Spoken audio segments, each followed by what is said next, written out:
Olá, bem-vindo à nona semana do nosso pequeno curso Vamos Fazer Design de Interação.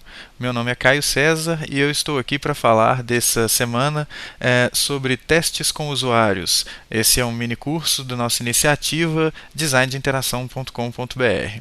Bom, a essa altura do campeonato você já viu todo esse conteúdo que está aí na tela, né? Você já aprendeu o que é design de interação, já soube o que fazer quando a verba é pequena, já aprendeu a estabelecer metas de design de interação, já aprendeu o que é fazer pesquisa com o usuário, descobrir perfil e necessidade de usuário, já entendeu a diferença entre análise e validação, aprendeu a escolher metodologias, a construir protótipos, a validar os seus layouts e agora nós vamos falar sobre testes com o usuário. Puxa vida, um conteúdo bem grande que a gente já trabalhou, né? Hoje a gente está falando aí de teste com o usuário e isso me lembra que a gente já está chegando quase no final da nossa jornada, né?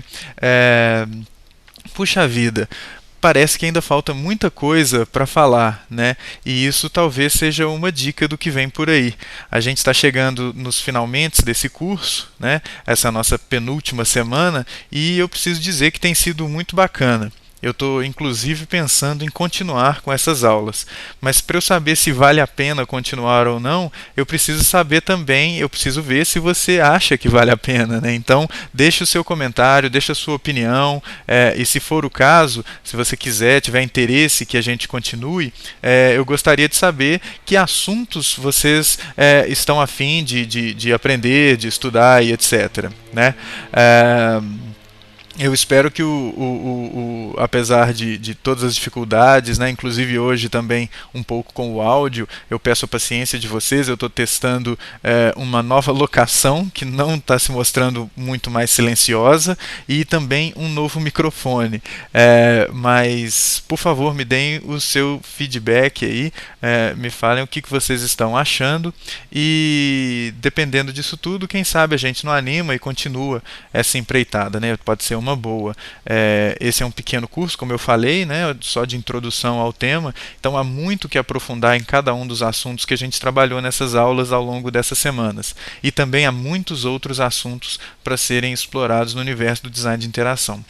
Falando nisso, falando nessa miríade de assuntos que a gente tem, eu fiquei pensando que, já que a gente está chegando ao final, eu deixei para trás algumas referências bem bacanas sobre alguns temas que foram abordados. Eu deixei passar essas referências. Lá na nossa comunidade do Google+, eu deixei alguns textos específicos para download. Coisa tranquila de ler, não tem nada muito complicado. Mas que ajuda muito a entender os impactos da adoção de procedimentos de design de interação. Né? Para baixar esse material, você vai precisar de uma senha. E fique esperto então e anote a senha. A senha é agosto, tudo em caixa baixa. Né? O link certinho para download desses documentos vai estar em nossa comunidade, como eu falei. E são textos bem bacanas. Tem um texto do Douglas Rafael Gomes e outros autores que fala sobre teste com usuário baseado em persona, fala sobre o processo de prototipação. Né? Além desse texto, tem um resumo das heurísticas para avaliação de portal corporativo, né, de portais corporativos, da Cláudia Dias. Esse é um material que eu tirei do site da Cláudia Dias, lá do GeoCities, antes do Yahoo apagar o GeoCities. E aí vale um salve para o Yahoo, né? Muito legal essa sua atitude aí, viu, Yahoo? Tem um texto bem legal sobre personas também, do Felipe Mafra, e outros autores, né, que acho que vai complementar alguns assuntos que a gente já trabalhou até o momento. Né? Então, falando especificamente sobre o nosso tema da aula de hoje, esse tema é testes com usuários. Né? E nas últimas semanas eu já vinha adotando um jeito de falar do tema e vou continuar com esse jeito agora. Né? Uma aplicação bem direta e bem objetiva. Bom, a gente costuma fazer teste com o usuário sempre que a gente tem algum deliverable. O que é um deliverable? Deliverable é algo entregável, algo tangível e passível de validação. Sempre que um deliverable tá pronto, a gente pode conduzir procedimentos com usuários, né? Isso pode acontecer, né? E a gente pode fazer procedimentos com usuários até mesmo antes de começar um processo de redesign. Vamos imaginar que, por exemplo, você está testando um sistema que vai passar por um redesign. Então, fazer um procedimento nesse sistema antes de conduzir o redesign pode ser muito legal para descobrir que caminho que eu vou tomar no processo de redesign, né? Claro que você vai fazer isso apenas se houver tempo e verba, né? Fazendo esses procedimentos em qualquer momento, a gente descobre coisas muito bacanas e normalmente essas coisas que a gente descobre vão validar decisões que vão ter uma consequência importante no nosso projeto, né? Então, quando a gente faz essas validações e a gente toma as decisões com base no que a gente descobriu nos procedimentos, a chance da gente errar é menor, porque a gente está tomando decisões, né? Fazendo ações de design embasadas em procedimentos que envolveram os usuários, né? Enfim, você pode chamar os usuários para testar os seus protótipos em qualquer fase. Numa fase inicial, por exemplo, quando você tem wireframes ou protótipo ainda no papel, na etapa de finalização dos layouts ou quando você já tem um protótipo funcional pronto. Como eu já disse algumas vezes, tudo isso vai depender da sua verba e do seu cronograma. Eu recomendaria a gente nunca deixar para testar apenas ao final, testar sempre ao longo do processo. Por quê? Porque ao final, se você descobre algum problema, pode ser que consertar essa coisa fique muito caro e aí desencorajador, né? Enfim, seguindo o que o Jared Spool fala, o Jared Spool é um cara que a gente tem que prestar atenção no que ele está dizendo, né? Fazer testes com o usuário deve ser uma coisa bem simples e bem fácil. Se a gente complicar muito, né? E aí quem complementa essa ideia do Jared Spool, na verdade um complementa o outro, né? Eles são bem contemporâneos, que é o Steve Krug complementa o Jared Spool. Se a gente complicar muito, a gente acaba não fazendo a coisa. E isso é crucial. A gente tem que deixar o processo bem simples, inserir os procedimentos de design de interação no desenvolvimento dos nossos sistemas interativos para poder ter sucesso, né? Se a gente complicar muito, a gente acaba não fazendo. E como é que a gente faz? Bom, sempre simples, direto e fácil.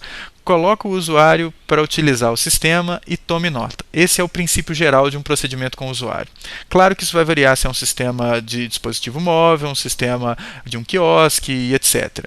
Mas o princípio deixa o usuário confortável, bem tranquilo, bem à vontade, presta atenção no que ele faz no sistema, tome nota de tudo mesmo. Como que ele reagiu a cada clique, como que ele reagiu a cada nova tela, como que ele interpretou a cada informação que ele viu, o que ele fez a cada nova instrução que apareceu para ele, etc. E a mesma coisa com relação ao sistema, né? Então, o usuário clicou em tal lugar, o sistema fez tal coisa, isso tudo tem que ser anotado.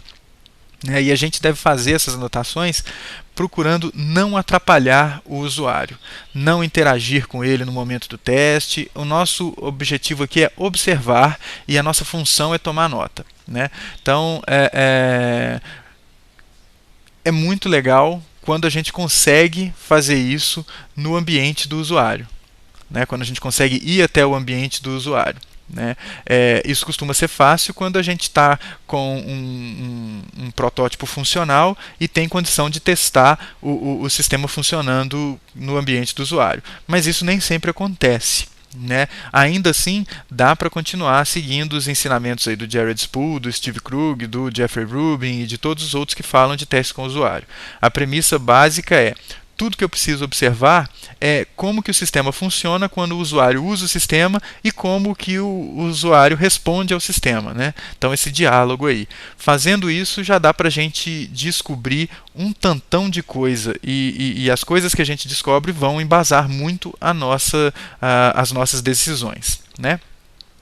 Óbvio, como eu falei na 8ª semana, para fazer os testes é preciso ter os fluxos prontos. Mesmo que sejam microinterações, os fluxos dessas microinterações devem estar prontos, né? Senão o usuário não vai conseguir percorrer os caminhos que você está construindo e você não vai conseguir testar nada. Além disso, é necessário estabelecer o que vai ser testado e quais vão ser os parâmetros do teste, né? Então eu vou testar a performance, eu vou testar a velocidade, eu vou testar a eficiência de um botão, e o que é uma eficiência bacana, o que é o botão ser eficiente, isso tem que estar definido. Se você não tiver isso definido, seu trabalho de análise vai ser mais difícil, né? Também é recomendado que você procure repetir com máxima fidelidade o contexto de uso. Se você conseguir fazer isso no ambiente do usuário, vai ser ótimo, mas isso não é obrigatório. Por isso, muita gente recomenda que a gente vá até o usuário, até o ambiente do usuário para fazer os testes, mas não é sempre que dá para fazer isso, né? E quando não dá para a gente fazer isso, né, o que a gente precisa? A gente precisa de uma sala de tamanho médio, relativo silêncio, não há necessidade de ter uma estrutura com um espelho falso, antessala, nem nada disso. Se você tiver, bom. Se não tiver, ok também, vamos continuar com o processo, né? A necessidade de uma sala que tenha antessala, que tenha o espelho falso e etc., ela só se faz obrigatória, né, quando você vai conduzir grupo focal. Se você não vai conduzir grupo focal, o que você precisa é de espaço para você acompanhar o teste, o usuário usar o sistema e, se possível, uma câmera para registrar esse processo num tripé, né? Ou seja, montar um laboratório não é a coisa mais difícil do mundo e nem mais cara, né? Você vai captar o vídeo da câmera posicionada preferencialmente para registrar o rosto do usuário, né? Pode ser até uma webcam, mas nesse caso é legal tomar conta, prestar atenção na máquina que você vai utilizar, porque você vai estar captando duas trilhas de vídeo, né? O sistema vai estar sendo utilizado na máquina e isso pode demandar muito processamento, né? No caso dessa imagem que está aí, do Ben Melbourne, o que está sendo testado é um dispositivo móvel, né, um sistema de dispositivo móvel. Então a câmera está focada na interação do dispositivo móvel com o dispositivo móvel. Da mesma forma você vai fazer com o sistema que vai rodar num desktop, por exemplo, né? Eu havia falado agora há pouco que são duas trilhas de vídeo que serão captadas, porque você vai ter uma câmera e vai ter a trilha que registra a tela, né, das ações dos usuários. Então é muito recomendado você registrar esse vídeo da tela mostrando a interação acontecendo, né? Em caso de dispositivos móveis, isso pode ser um pouquinho mais difícil. Para iPad há alguns aplicativos que fazem isso. Provavelmente você vai precisar de um iPad com o jailbreak lá para destravado, né? Ou se for um dispositivo Android também, os aplicativos que fazem captura de vídeo costumam ser necessário que você tenha acesso root. Ou você pode posicionar uma câmera com uma iluminação adequada na tela, né? Aí é um pouco controversa a situação, porque vai ter autor que vai falar, poxa, mas se você muda a iluminação da tela, do ambiente, você demanda que o dispositivo fique parado, porque senão a câmera não pega a interação, você está alterando o contexto de uso. Então, às vezes é legal você explorar essas duas possibilidades. No caso de fazer a gravação com um computador, né, um PC, você pode utilizar um monte de software para fazer essa captura. Tem o Camtasia, o CamStudio, o Kazam ou qualquer outro que você achar que vale a pena utilizar. O Camtasia, ele é bem bacana, mas ele tem um custo, né? Não é tão caro não. O CamStudio e o Kazam são livres, né? O Kazam, por exemplo, é esse que eu estou utilizando para fazer a captura da tela aqui com vocês. Ele funciona, ele é livre, aberto, funciona sem problema nenhum no seu sistema Linux. O mesmo fabricante do Camtasia faz também um outro software que se chama Moray. O Moray, ele é uma mão na roda. Ele, claro, tem um custo muito mais alto, mas é um software que sincroniza até 3 trilhas de vídeo e ajuda muito no trabalho de análise, né? Mas se você não tem verba, não tem problema. A última vez que eu olhei, ele custava por volta de, acho que era $3.000, uma coisa assim. Deve ter baixado esse preço já, porque já faz um bom tempo. você pode fazer o que o Moray faz, sincronizando as trilhas de vídeo num editor qualquer de vídeo. Né? Eu, por exemplo, costumo utilizar o Kdenlive ou o OpenShot, que é o meu preferido no ambiente Linux. E aí você vai poder fazer a análise com essas trilhas sincronizadas. Você pode, claro, é mais trabalhoso, mas ainda é viável, fazer a análise vendo as trilhas de vídeo independentes, né? Então sem sincronizá-las num software, num editor. Para você que se perguntou aí o motivo de 3 trilhas de vídeo no Moray, a resposta é a seguinte: você pode ter a captura da tela, uma câmera mostrando o rosto do usuário e outra câmera mostrando as mãos do usuário. Né? Então você tem as 3 trilhas: tela, rosto e mãos do usuário, né? Ou o ambiente, e você faz do jeito que você achar mais interessante.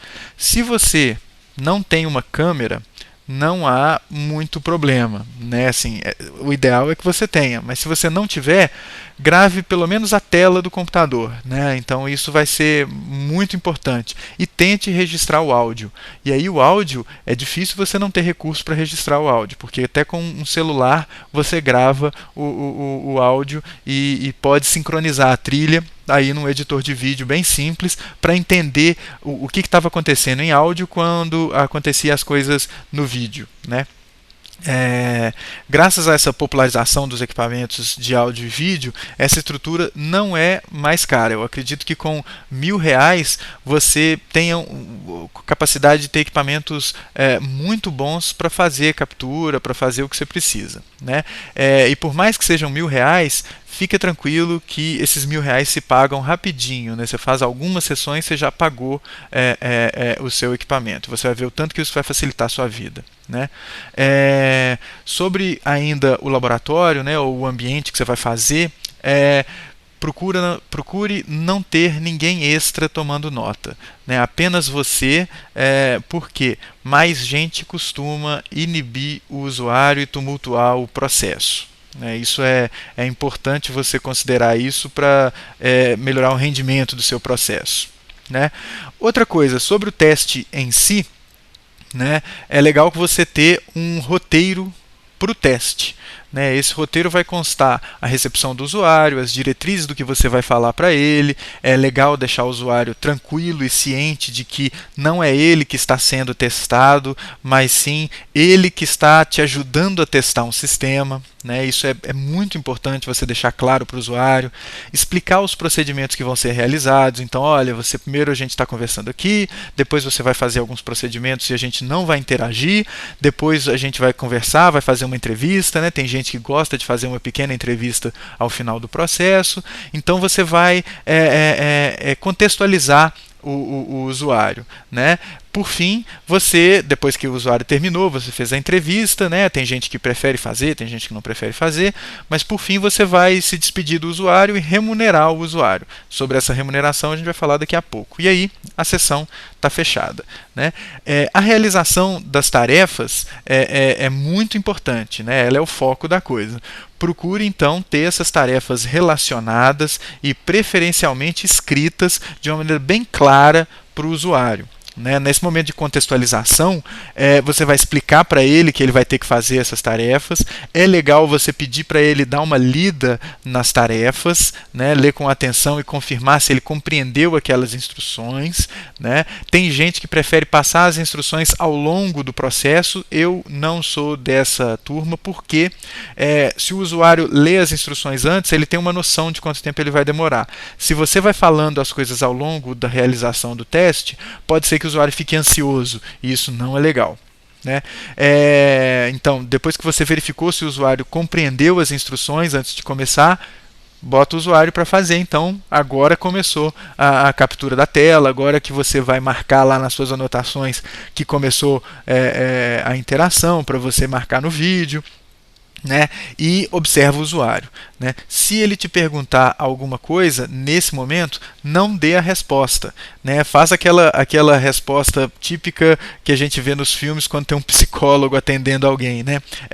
O que você faria, né?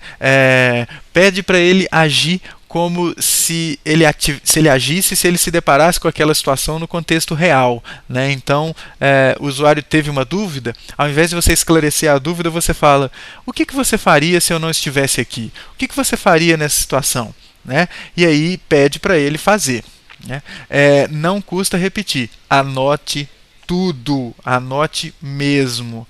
Vale a pena, antes de você fazer o teste, fazer uma simulação, né, para verificar qual a duração média das tarefas, qual a duração média de um teste como um todo. A gente imagina, a gente tem a experiência de saber que um teste ele fica cansativo e o rendimento do usuário cai depois de uns 40 minutos de sessão. Então, pensa nas suas tarefas, na quantidade de tarefas, no tamanho das tarefas, para não ficar muito maior do que isso cada sessão. Né? Além disso, fazer teste muito longo fica caro, porque mais tempo para cada usuário é igual a mais tempo no geral, e mais tempo no geral é mais estrutura, mais tudo que você está gastando. Isso tudo tem um custo. Né? Então é bacana ver se está tudo funcionando direitinho também, a câmera, o computador, o registro de tela, se está tudo ok, para você não ser surpreendido no meio do processo. Isso pode ser muito frustrante. Você está no meio de um teste que está indo super bem e aí, sei lá, a captura de tela dá problema porque a placa de vídeo desse computador que você usa é uma porcaria. Então procure resolver essas coisas antes. Né? Sobre recrutamento e remuneração de usuários, como eu falei anteriormente, embora o Jacob Nielsen fale, né, que não é necessário a gente testar com mais do que 5 usuários, isso não deve ser levado a ferro e fogo. E também não quer dizer que você precisa fazer uma validação estatística com margem de erro de 0,1%. Né? Então não tem nada disso. Né? Eu costumo recomendar que mais ou menos 2 ou 3 pessoas que representem cada persona é mais do que o suficiente para encontrar a maior parte das questões. Né? Para recrutar essas pessoas, tem empresas de pesquisa de mercado que são especializadas nesse serviço de recrutamento. Você pode trabalhar em parceria com elas, você pode inserir esse custo no seu orçamento. Você pode verificar se o seu cliente tem cadastro de usuários, e se ele tiver cadastro de usuários, será que ele pode te passar alguns contatos para que você entre em contato e recrute esses usuários. Né? Se ele não puder, dê a ele os parâmetros das personas, né, e peça que ele te ajude a encontrar essas pessoas. Né? No recrutamento, é legal deixar claro e explicar de forma bem tranquila que a participação do usuário é importante para que seja construído um serviço melhor. Essa é uma maneira de você pegar as pessoas que já usam o serviço e que querem colaborar para a melhoria do serviço. Né? No que diz respeito à remuneração, há muita controvérsia no Brasil com relação à remuneração. Eu costumo falar da remuneração apenas depois que a pessoa já aceitou fazer parte do procedimento. A pessoa aceitou participar, aí é que eu falo que ela vai receber por aquilo. Né? E dessa forma eu meio que me certifico que as pessoas que estão participando não estão a fim de participar apenas por causa da grana, né? Ou por causa de um eventual presente. Né? E aí quanto que a gente paga? Como uma sessão costuma durar mais ou menos 1 hora, pense em remunerar esse usuário com o pagamento de 1 hora de serviço, 1 hora do seu trabalho, 1 hora né? Se é um médico, você paga por 1 hora de uma consulta médica. Né? Só que nem todo mundo no Brasil costuma ter o preço da sua hora tão claro assim como os médicos, como os profissionais de saúde. Né? Pelo menos muita gente é assim. A galera não sabe quanto que ganha por hora. E nesse sentido, a remuneração em espécie, ela não é desrecomendada, ela é apenas pouco utilizada. Né? Especialmente quando você tem perfis de usuários, né, muito diferentes. E aí você vai pagar mais para um, menos para outro. Isso pode ser meio criar uma situação um pouco desconfortável. Eu costumo recompensar os usuários também de outra forma, utilizando presentes. Né? Então você dá um presente pela participação. Eu já dei cesta de café da manhã, vale almoço, vale presente, aí você escolhe uma churrascaria, um restaurante legal e tal, que a pessoa vai dar valor para aquilo. Né? Quando eu falo eu dei, é lógico, né? Foram os clientes que me contrataram que pagaram por isso. Né? Bom, esse aspecto, né, do presente, ele é livre, como quase todo o resto dos procedimentos. Tudo vai depender do seu orçamento, né? Teve presente que eu só falei que ia dar presente e aí o cliente resolveu dar o presente. Aí apareceu a cesta de café da manhã. Teve cliente que me falou o que você está pensando em dar e eu falei e eles providenciaram a compra. E teve aqueles que me pediram só qual vai ser a remuneração e que eu vou te pagar. E aí eu falava a remuneração e recebia a verba, né? É muito importante que você pague o usuário, né? O usuário, afinal de contas, ele te prestou uma excelente ajuda e o mínimo que você pode fazer é recompensar por essa ajuda, né? Por fim, eu acho que eu deixei passar em branco alguma coisa do roteiro. Pense em tarefas que seja possível que você extraia o máximo de feedback do uso do sistema, né? Lógico, essas tarefas devem contemplar aquilo que você especificou para parametrizar o seu teste, né? Bom, aí a gente vai para o processo de análise. Analisar é simples, desde que você tenha tomado nota direitinho, desde que você tenha feito tudo o que você precisa lá na hora de observar o uso, né? Se você fez isso direitinho, você vai saber quais pontos do vídeo estão os problemas. Aí você não vai ter que ficar assistindo o vídeo todo inteiro. Então essa é uma dica bem importante, né? Faça uma marcação que aos 5 minutos o cara cometeu um erro ou o sistema retornou um erro, que aí você já vai saber que vai lá para o ponto de 5 minutos e presta atenção com mais afinco naquele ponto para você saber o que ocorreu, né? Se for possível, edite o vídeo para você acrescentar o vídeo ao relatório, né? Especialmente se for muito importante mostrar como as coisas estão dando errado com um procedimento específico, por exemplo, né? Lembra daquele caso que eu contei há algumas semanas do usuário falando num grupo focal sobre um sistema e mostrar o vídeo para o gestor de TI lá foi muito importante para convencê-lo de que aquilo não era uma coisa que eu estava tirando da minha cabeça, né? Você vai escrever o seu relatório de recomendações, então, de forma objetiva e direta, apontando os problemas, usando e abusando de captura de tela, de trecho de vídeo, de diagrama, para te ajudar na evidenciação de problemas e nas recomendações de correção, né?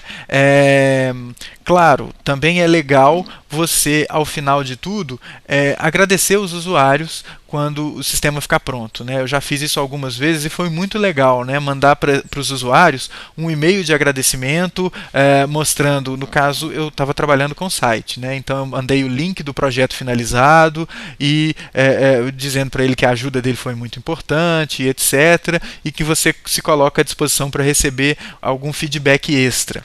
Esse processo é legal e ajuda a gente no que a gente vai tratar na semana que vem, que é monitoramento, né? Claro que essa etapa final aqui ela é completamente opcional, mas ela mostra uma certa atenção e agradecimento a essas pessoas que te ajudaram a fechar um ciclo de design centrado no usuário, né? Falando em fechar ciclo, eu acho que cabe a gente fechar esse vídeo agora, né? Eu espero que o conteúdo tenha sido útil a você, eu espero que você tenha conseguido tirar algumas dúvidas sobre procedimentos com usuários, né? E a gente se vê na próxima semana, né? Vale a leitura desse material aí, tem três coisas novas, né? O livro do Walter Sibes é uma coisa absurdamente boa nesse sentido. O melhor de todos para te ajudar a fazer procedimentos de usabilidade ou procedimentos com o usuário é o livro do Jeffrey Rubin, e também tem o material da Raquel Prats, né, que você dá uma googladinha aí que você vai achar o PDF, ela é um PDF que ela disponibiliza aí na internet, né, e enfim, qualquer dúvida que vocês tiverem, estou à disposição e espero que vocês usem e abusem da nossa comunidade. É isso aí, muito obrigado a todos e a gente se vê numa próxima oportunidade.